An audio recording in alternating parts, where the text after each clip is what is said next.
welcome back.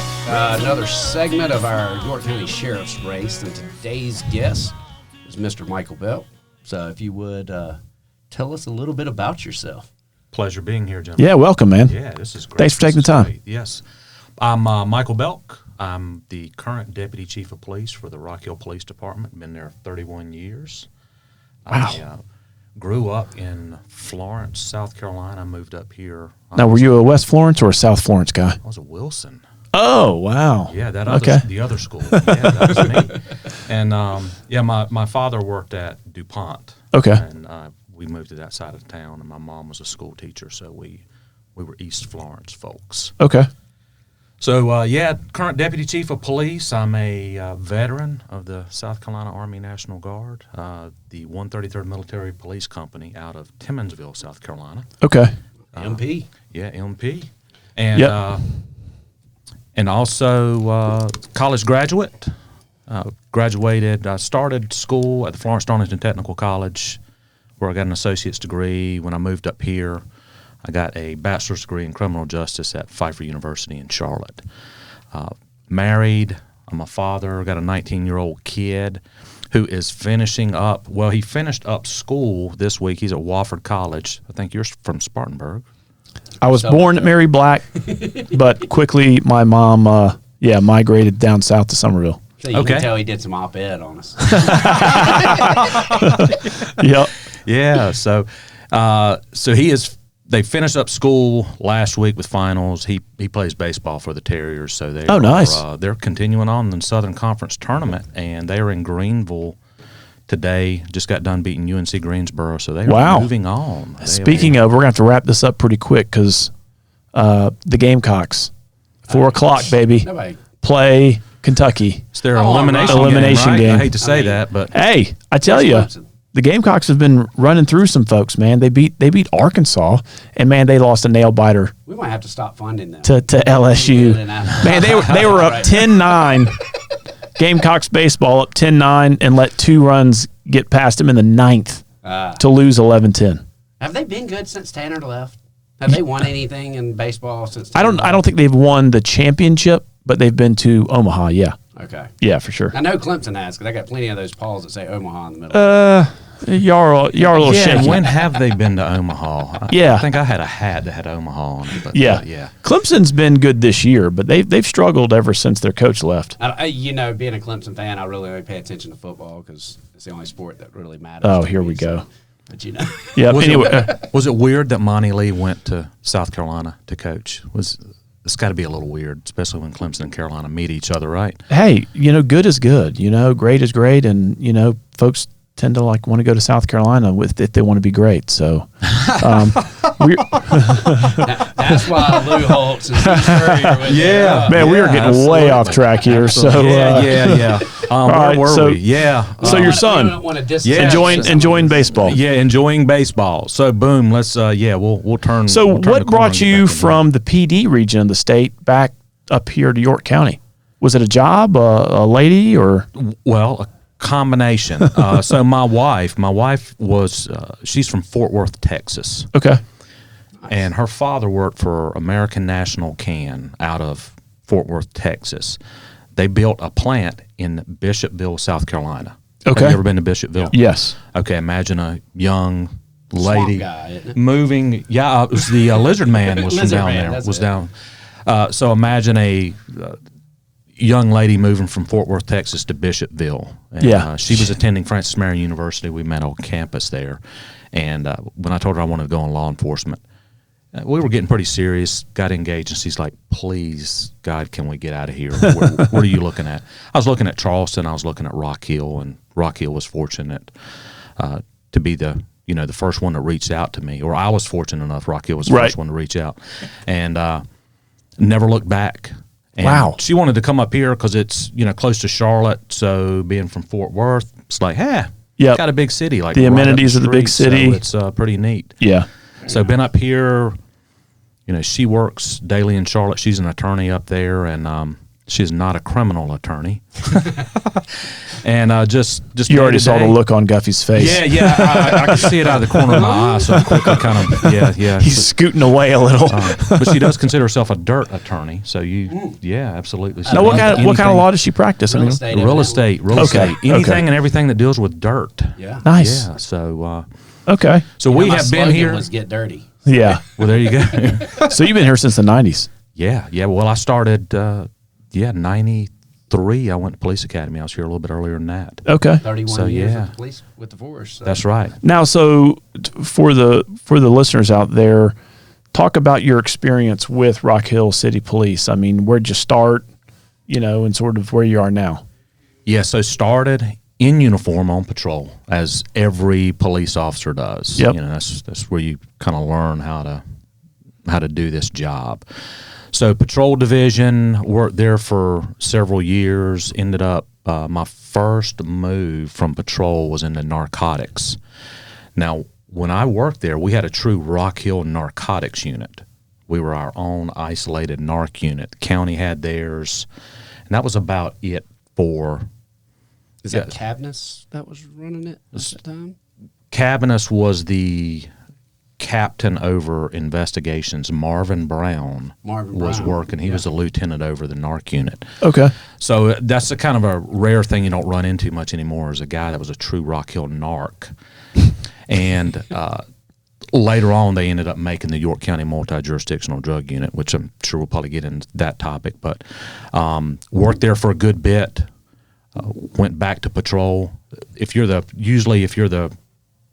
rookie that goes into the narc unit, if shortages happen, you're the first one to come out as well. Okay. So you're the first casualty to come back out and have to go back in uniform for the patrol staffing. So went back to patrol, ended up working my way back into the drug unit again, and that's when they had created the York County Multi-Jurisdictional Drug Unit. Fortunate enough to serve in that unit, went into criminal investigations after that, worked in property crimes, worked in persons crime, transferred out of there after being promoted to sergeant, and I went into the training unit under Chief Gregory, and I ran the daily operations of all certifications, advanced training, in-service training, and all the CALIA and accreditation standards for the agency, making sure we kept all of those standards. Wow. An extremely big administrative job handling that, and handling the, at the time it was probably about 180 personnel in the agency. So would you say that one of your best assets is that management? Absolutely. And that was just the kind of the start of it, was dealing with that. Because after the training unit, I transferred back into criminal investigations. I got promoted again, made a lieutenant, and I went back into criminal investigations and worked property crimes and persons crimes lieutenant. Ended up promoting out of there, and that's where I went to. Chief Watts had been named chief, and when he came in, he was given the opportunity to have two majors under him. So you'd have the chief and you'd have two majors. The department was split in half. So you had a field services bureau and a support services bureau. Field services was patrol, criminal investigations. I was promoted to major of support services, which was professional standards and technical services. People look at me sometimes and go, technical services. Well, that's records, the jail. I know jail doesn't really fit in technical, but we made it work. And all the systems that go in place in law enforcement. We have the advancements in technology and all of the data that we use from our body-worn cameras, onboard cameras in our cars, our mobile data terminals, everything that we use, we ultimately had to create its own unit to just maintain and keep all of that going on. Good Lord. Could you imagine the responsibility of making sure? So you said that was the major of support services is what's called? Yes. And with that was records and communications as well, which was our dispatch center. We run our own dispatch center. But that gives you some experience, especially with the jails, which is one of the things our sheriff is responsible for managing. 100%. Well. Now, we run what is called a 24-hour holding facility. Now, the detention center, obviously, you're going to keep people there longer. But all of the standards, from being on county. all of the standards that go in, to a detention center, it's obviously a lot a smaller scale because we are running a temporary holding facility. But we will hold up to, I think, about 25 folks in our jail. All the perf standards that go in and accreditation and all that. And that's well. in your current capacity at the city of Rock Hill. That's correct. That's still the little glass rooms back there? Yeah, the plexiglass. You speak from experience, Representative Guthrie. It is. Matter of fact, he may, because you would have been during the tour that you went on. I might have been detained by you. I know Thompson was often involved. Yeah. Which and funny because Thompson was the other major. Okay. He was my really. We used to call him RoboCop because he was that guy who was gonna it was like, man, that guy would give his mama a ticket. Like, you gotta make sure you're on your P's and Q's. Yeah, Steve would have. Yeah, Steve would have definitely done that. But he's a great guy because he actually come up whenever I younger in my career, and I'd bought my first house, family, everything else, and he stopped by. We lived in the same neighborhood, and he swung by one day. And he just to say hello, and I was always terrified of him because it seemed like every time I got in trouble, he was the guy, right? And he just pulled up, and he's like, "It's nice to see. We all grow up sometimes." Yeah, it's nice to see you out of handcuffs. Like that made me feel good, considering that it seemed like every time that I got in trouble, which 90% of it was fighting. But every time I did, he was always the guy that was there. And I was like, man, this guy just probably thinks I'm a horrible human being. Now, Steve, I tell you, he's a good friend. He's, we used to bounce a lot of stuff off of each other, too, especially when we were co-majors. He was field service, and we ended up swapping after a couple of years just to freshen things up. Oh, okay. So he went to the administrative job, and then I went to the field job. Nice. I'd asked the chief, and I said, hey, is that something you would consider? And he said, yeah, I think we could do that. I said, I'd like to be exposed to both sides. Well, and I don't want to be limited to just the administrative side. I want to be able to. And I think it's always great to get a fresh perspective on, say, age-old problems, or just processes, or, hey, is there a way that we can improve the current way we're doing things, right? Well, and it's best, as we heard from some of the other candidates, it's getting that experience to be able to control everything and to be able to be a true leader and understand, just as we have problems with our business, my background was marketing, yours is more business. We might disagree on things, but until I get that experience on business and you get that experience on marketing, we're going to butt heads and not see each other's understanding. So you got to kind of commingle together and make it work. Yep. So absolutely. So you've got over 30 years of experience. Yep. All with Rock Hill Police. That is correct. Wow. Yeah. I would say law enforcement experience with the South Carolina Army National Guard, but we didn't do a whole lot of policing in the Army National Guard. So we got some friends in there. We know. Oh yeah. So now let's fast forward, to this current race you're in now for the sheriff. What was sort of the impetus for you wanting to throw your hat in the ring, so to speak? I mean, we've talked about this before in our prior discussions with some other candidates. Obviously, Kevin was going to run, and then got the job offer and all that kind of stuff happened. So once they reopened, what was sort of your thing of like, I'm gonna put my name out there, which takes a lot of courage. So thank you. Yeah. People don't realize how much courage it takes. Oh, I tell you, this was a huge leap of faith. Especially in the position I'm in. I have a really good job, and I work for a great agency. Sounds like you'd be next in line for chief. Yeah. Okay. I'm kidding.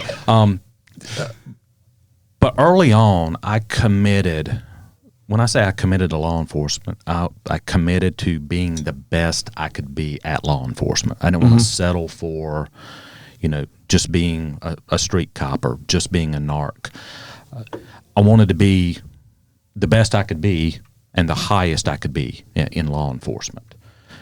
Maybe, I don't know, if I changed directions, I could have been the colonel of the highway patrol or something. I'm just kidding. That would have been a miserable job stopping cars. But I mean, if you're not wanting to move up, then, you're not built to lead to begin with. Because leaders want to excel. So committing to that early on and saying, this is what I want to do. Yes, be a police chief, be the sheriff is the ultimate thing to do. So my wife and I, we had talked about this for a while. The opportunity's never been here. And it's like, what do you think about, running for sheriff in 4 years? Right. Kevin is a good friend of mine. Kevin's done a good job of sheriff. I've supported him. I've voted for him every time. I'd intended on voting for him one more time. Yeah. Was the plan. I'd never intended on running against Kevin. I thought he did a good job, and I didn't think I could beat him. I mean, he's you know. Yeah, he's been effective. Yeah, absolutely. And he's a very strong fiscal conservative sheriff, which is not a common theme across the state. Right. I think I think it's pretty unanimous. I think if all things had remained the same, we would all be voting for Kevin Tolson. We'd all be happy with Tolson being sheriff again. Kevin absolutely. Tolson. And that was the plan. This was never an option. Yep. And I was away. I was in Quantico, kind of when some of this stuff rolled down. And that's the FBI training. Yep, I was at the FBI National Academy. I was up there attending an executive leadership school up there. And you have to be invited to that. So that's not something that you just choose to go to. One per state for this executive school I went to. Wow. One per state. I was selected by the state of South Carolina to represent. Man, congrats, man. Yeah. Yeah, I'll tell you what, that was a super neat school. We've got a 2-part, and I go back in a few weeks, and I'll be in Williamsburg, Virginia for part 2. It's not the week of June 11th, is it? No. I was like, dang it. Make sure I can get my early voting in. Yeah, that's right. So we'll go back, and that is, 50 people in the class. Wow, man. Yeah, so that's good company for sure. And it's interesting hearing when I talk about what's going on in Rock Hill or York County, South Carolina, and you talk to someone from Portland, Oregon, and what they're dealing with. Oh, boy. Oh, my gosh. You want to talk about I want to make sure we didn't make the same mistakes that they did 10 years ago. Hey. Well, what's funny is when you talk to the law enforcement professionals, they're like me. They're like us. Correct. Just like, this is insane. Hey, and our hands are tied. Footnote to that is they just kicked that DA out. The Portland DAs. Yep. And guess who beat them? A Law and Order candidate. I think it's nonpartisan. Like the sheriff's race down in Charleston County. Oof. That's going to be coming up after the So that's impressive, man. So so you're out of town. You've had previous conversations with your spouse about it, and then so you just said, okay, now's the time. Yeah. So I called her and I said, hey, and we talked off and on and about doing this, and I said, it's here. What are we going to do? And she said, let's do it. And I said, yeah, I want to do it. And it's a family decision. It's a family decision. You just told the tale of everybody, I think, who's ever run is you got to have your I find support. myself getting very defensive of whenever people are getting bullied or this whole new political thing of let's shout down the opponent. I find myself coming to the defense of people, even if I disagree with them. Just because I know what it's like for your family to constantly be attacked. Absolutely. That way, and it's very difficult. Or just the collective environment that it brings to your home when you get attacked. Right. Because you're going to bring that home with you. They get fired up. Yeah, man. Yeah, for sure. Good thing is my wife's Panamanian, so it's hard to keep her in. Well, my wife's an attorney, so she wants to come. She's like, oh my gosh, I want to come out of it. Good thing is my son's away at college, and he's a typical 19-year-old. He's not on Facebook. Yeah. 19-year-olds don't do Facebook. So he's like, what's going on? So he's kind of, and obviously super supportive. When we talked about it, he said, that'd be cool. And I'm like, okay, got your support. There's one. But okay, so priorities going in. June 11th comes around. You win the primary. There's obviously going to be a runoff, but if you were to be the candidate, if you were going to be our next sheriff, what are some of your priorities? I mean, we've talked about this before. Bruce Bryant did a good job as sheriff. Obviously, Kevin got in and has tried to improve some things. What are some things that you're looking at that maybe we can improve in the sheriff's office? Let me handle one part or a comment you just made there real quick. I want to go back to June 11th. I would love nothing more, and I'd probably speak for every candidate, than to be done June 11th. Yes. I must say. Yeah. Hey, he speaks from Guffey speaks from experience. I'm just saying, hey, yeah.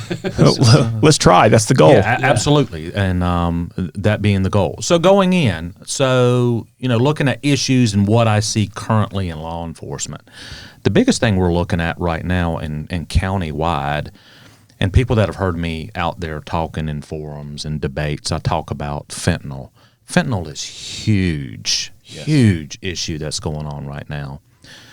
We're seeing over 1,000 fentanyl overdoses in the county per year.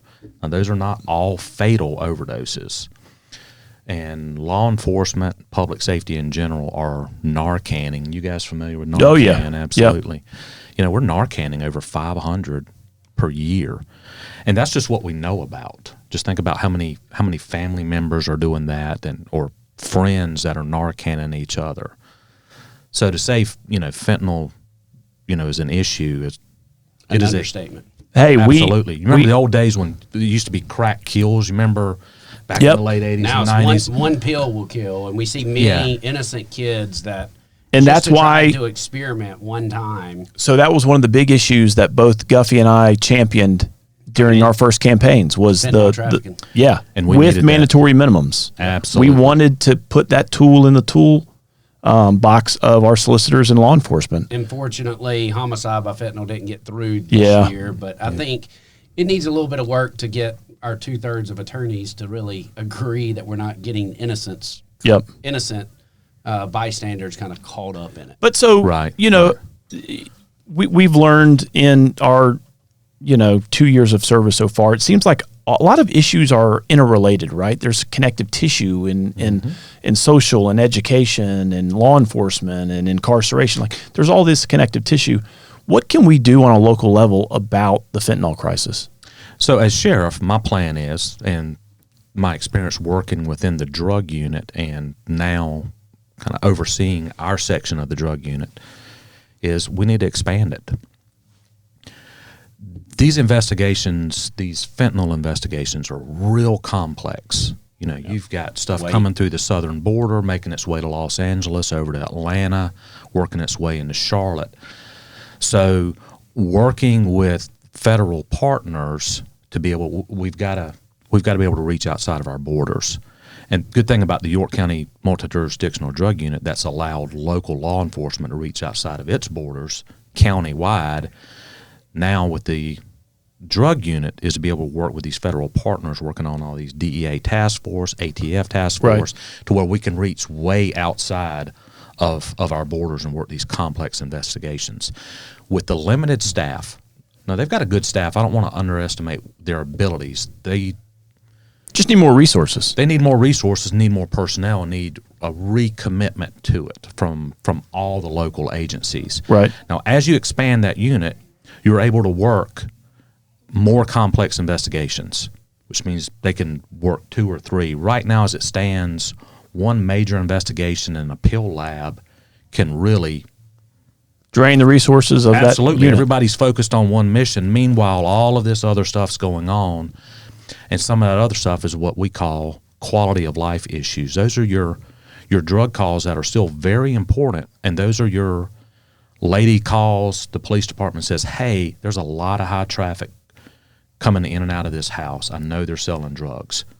We still need to deal with those, and we still need to be able to put those resources out there, investigate, and figure out what's going on at that complaint call and work those quality of life issues.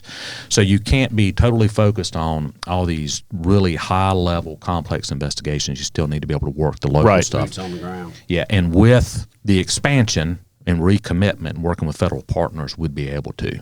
Yeah. I mean, totally agree. I think, man, the fentanyl crisis, man, is just...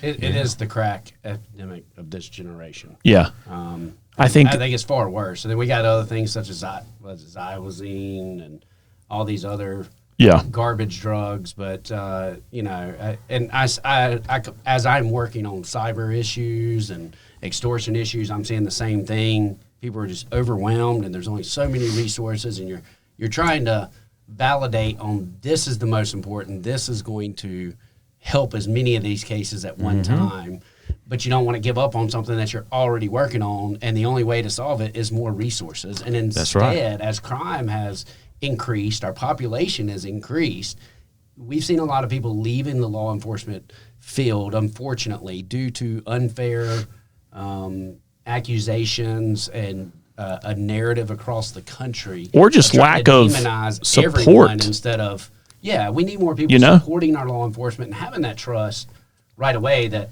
they're making the right decisions, and then we can move forward and have that support. And I'm not saying there hasn't been cases of bad actors, but that does not include all law enforcement, and I think that's important. And we need to get back to where our teachers and our educators and our law enforcement and first responders are honorable positions. You chose to serve. You chose to put your life on the line to protect mine. And we should all learn to be grateful for that. At a minimum, have respect for that, that badge and that uniform. I agree. For sure. Absolutely. Well, you go back and talking about, this has been a controversial job, or it seemed like the past. I'd go back to Ferguson. I think Ferguson was the kickoff. That was Michael Brown. That was Michael Brown. So that was the Black Lives Matter rally. Yeah, that's really kind of when everything started, and what we saw over the the next few years, and then Ferguson turned into Charlotte and to Baltimore to wherever, and every event. And we lost a lot of officers during that time, but I think it was those folks that maybe got into law enforcement that when all of that happened, they're like, I may be better off at Bank of America.